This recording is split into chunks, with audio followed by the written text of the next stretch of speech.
What do you get when you cross Terry Gilliam with The Wizard of Oz and The Princess Bride? Well, you get The Fall. And we're going to have a look at Umbrella's release right now.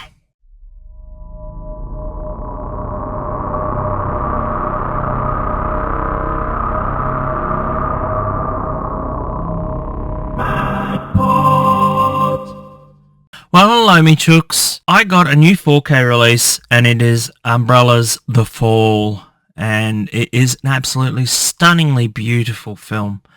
If you're into art house films, then you will like this film. If you don't like art house films, then you probably won't. It'll probably go over your head. But it sort of tells two stories simultaneously. One is in the real world, and the other is in a fantasy world made up by a girl called Alexandria. Alexandria meets a man who is, well, he's sort of suicidal, and he is in hospital, as she is, for a broken arm. And she sort of becomes accustomed to him and can't really stop seeing him. But he sort of starts manipulating her by giving her stories, and a particular story that she's gotten interested in. And it's sort of like the Wizard of Oz aspect, where she starts to imagine that some of the people in the hospital, like the orderlies and the guy that does the x-rays and that, suddenly appear in the actual story in a more fantastical way. So you can see where she actually gets that imagery from to create in her mind.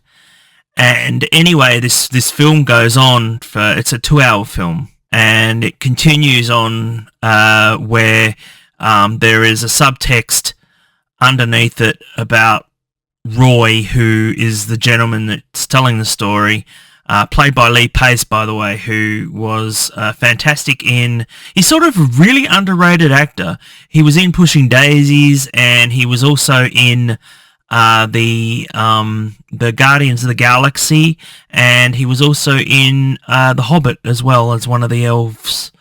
But yeah, he's a really, really good actor that just doesn't really get to shine as much as he should. And I think this is one of his earliest films. So he was pretty much an unknown at this point. And the camaraderie between Roy and Alexandria is so well done. It's also the fact that it was done sort of unscripted. So you get a bond between the two because there's no real script. It's just a man and this little girl just discussing things around the hospital and and what does this mean and all this. And she is actually Romanian, the girl, so she has a little bit of problems with her English as well. And this is the real actress. So she's like, what does that mean? You know, she just doesn't quite understand. And there's a certain scene in the film that they actually used in real life with the number 3, and that is actually from their interactions with this girl who couldn't quite speak English properly. But anyway, really, really enjoyable. I'm not the biggest fan of kid movies, and I wouldn't really say this was a kid movie because it's just don't expect this to have a happy ending. But it has an ending, and that's the main thing. I remember being a little bit disappointed in the ending, and this time around I felt the same. I felt it was a bit rushed. But, you know, like I said, it is an art house film. Thankfully, it wasn't picked up by the Weinstein Company, because this film was actually made in very early 2000s, and Weinsteins were going to get their little slimy hands all over it. And it was held off for a little while and was eventually presented by Spike Jonze and David Fincher. Some really great names in directing. And anyway, they presented this film. And it's just a great little film. The interactions, like I said, between Roy and Alexandra, who they're sort of mismatched, but you know they have a real camaraderie towards each other. Roy can't move his legs because, like, he was a stuntman in 1915. This is set, so he is sort of bedridden, and he gets Alexandria to do things for him, and that's also part of the theme. Now, this film, like I said, is in glorious 4K. It is a stunning 4K. It is the Blu-ray is well worth it as well for all the extras.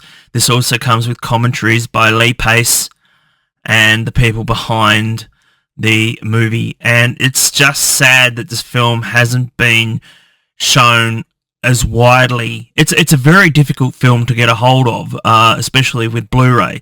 So this 4K release, and now it's being released all over the world as well. So the Umbrella release will be the Australian version of this film, and it's just a stunning release. And I really, really hope that you get to experience this film, even if you rent it. I don't know if you could rent it on streaming or something. Probably won't be as nice in 4K, but it is a nice film. But yeah, if you can, I tell you what, it's a worth film just to show off the beauty in 4K. It's just so rich in the colours, and yeah, and I think it's even got a little bit of animation in it actually.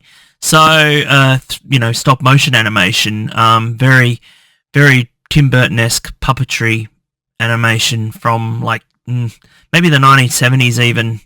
Anyway, this film is really, really good, and like I said, if you can't get a hold of it, you may be able to find it on streaming. It has been difficult for a while, but now I think it's Mubi have now bought the rights to this worldwide virtually.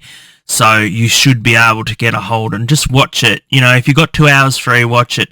It's a slow burn, and it is like I said, it is sad in parts as well. It's well worth having it, and it's a movie that I'd probably pop on, once every few years just to watch now that I have it. So that's it from me. I hope you really, really do get that Blu-ray. Who am I? I'm Matt Pott, and I'm no hero.